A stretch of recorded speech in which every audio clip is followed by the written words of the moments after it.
Green storage for green energy. A rechargeable battery to power a home from rooftop solar panels. September 24, 2015. By Paul Kurath. This improved flow battery could make storage of electricity from intermittent energy sources like solar and wind safe and cost-effective for both residential and commercial use. Unlike solid electrode batteries, flow batteries store energy in liquids contained in external tanks, seen here in red and green, similar to fuel cells. Photo courtesy of Xiang Lin. Cambridge, Mass. September 24, 2015. A team of Harvard scientists and engineers has demonstrated a rechargeable battery that could make storage of electricity from intermittent energy sources like solar and wind safe and cost-effective for both residential and commercial use. The new research builds on earlier work by members of the same team that could enable cheaper and more reliable electricity storage at their grid level. The mismatch between the availability of intermittent wind or sunshine and the variability of demand is a great obstacle to getting a large fraction of our electricity from renewable sources. This problem could be solved by a cost-effective means of storing large amounts of electrical energy for delivery over the long periods, when the wind isn't blowing and the sun isn't shining. In the operation of the battery, electrons are picked up and released by compounds composed of inexpensive, earth-abundant elements, carbon, oxygen, nitrogen, hydrogen, iron and potassium, dissolved in water. The compounds are non-toxic, non-flammable, and widely available, making them safer and cheaper than other battery systems. "This is chemistry I'd be happy to put in my basement," says Michael J. Aziz, Jean and Tracy Sykes Professor of Materials and Energy Technologies at Harvard Paulson School of Engineering and Applied Sciences, SEAS, and Project Principal Investigator. The non-toxicity and cheap, abundant materials placed in water solution mean that it's safe, it can't catch on fire, and that's huge when you're storing large amounts of electrical energy anywhere near people. The research appears in a paper published today in the journal Science. This new battery chemistry was discovered by postdoctoral fellow Michael Marshak and graduate student Xiang Lin working together with co-lead author Roy Gordon, Thomas Dudley Cabot Professor of Chemistry and Professor of Materials Science at Harvard. We combined a common organic dye with an inexpensive food additive to increase our battery voltage by about 50% over our previous materials, says Gordon. The findings deliver the first high-performance, non-flammable, non-toxic, non-corrosive, and low-cost chemicals for flow batteries. Unlike solid electrode batteries, flow batteries store energy in liquids contained in external tanks, similar to fuel cells. The tanks, which set the energy capacity, as well as the electrochemical conversion hardware, through which the fluids are pumped, which sets peak power capacity, can be sized independently.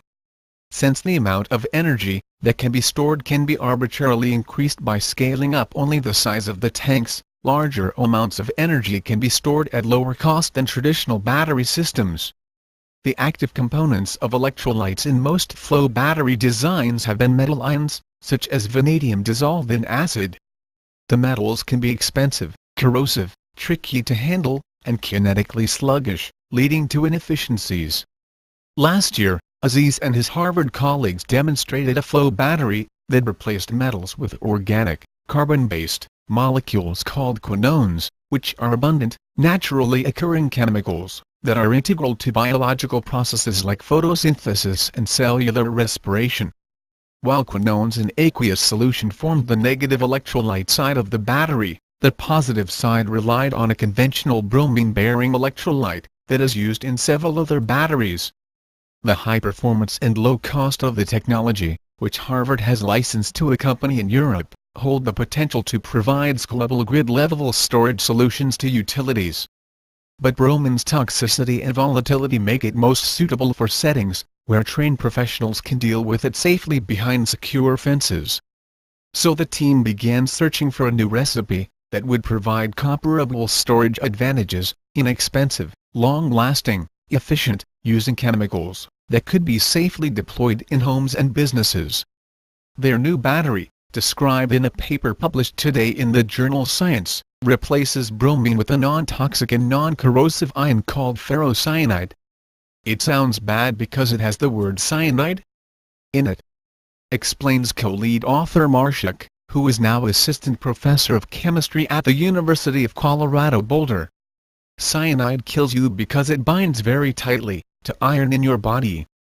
In ferrocyanide, it's already bound to iron, so it's safe. In fact, ferrocyanide is commonly used as a food additive, and also as a fertilizer. Because ferrocyanide is highly soluble and stable in alkaline rather than acidic solutions, the Harvard team paired it with a quinone compound that is soluble and stable under alkaline conditions, in contrast to the acidic environment of their original battery developed last year. Marshak compares exposure to the concentrated alkaline solution to coming into contact with a damaged disposable or a battery. It's not something you want to eat or splash around in, but outside of that it's really not a problem. There are other advantages to using alkaline solution. Because it is non-corrosive, the flow battery system components can be constructed of simpler and much less expensive materials such as plastics. First-generation flow batteries were single-element couples, transition metals like vanadium or iron or chrome. Says Michael Perry, project leader for electrochemical systems at United Technologies Research Center, who was not involved in the work. Now we're seeing the possibility of engineered molecules giving us the properties and attributes that we want in one complete system. More work is required and justified, but the Harvard team is really demonstrating the promise of next-generation chemistries.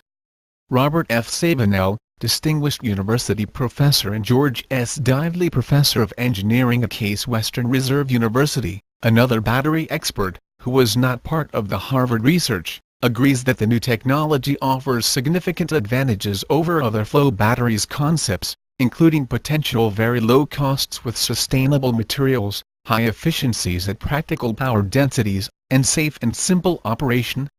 He adds, it should be expected that this flow battery approach will have a short development and scale-up path for fast commercial introduction.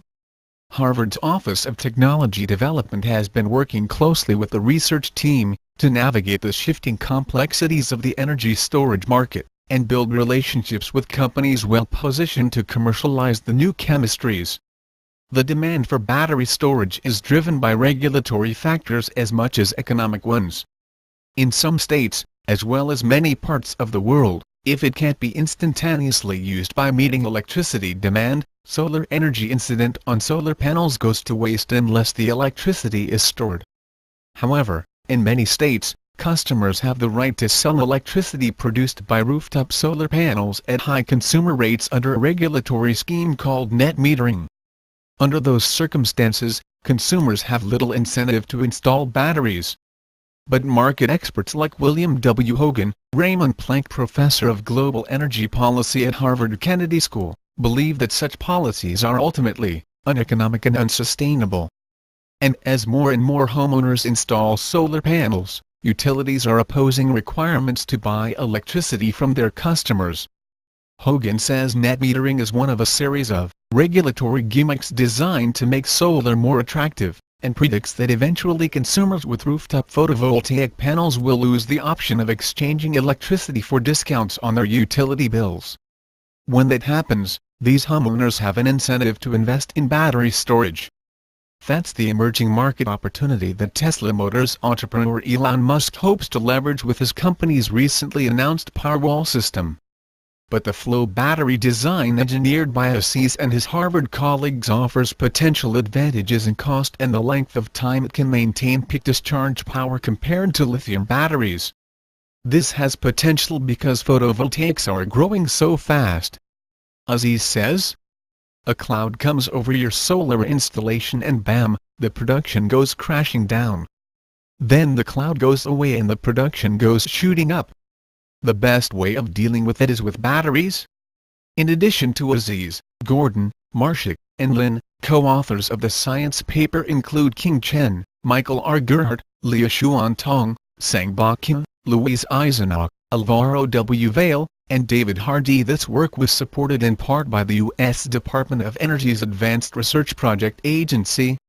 Energy, ARPA-EDR 00000348, the Harvard Paulson School of Engineering and Applied Sciences, the National Science Foundation, NSF, Extreme Science and Engineering Discovery Environment, OCI 1,053,575, and an NSF Graduate Research Fellowship.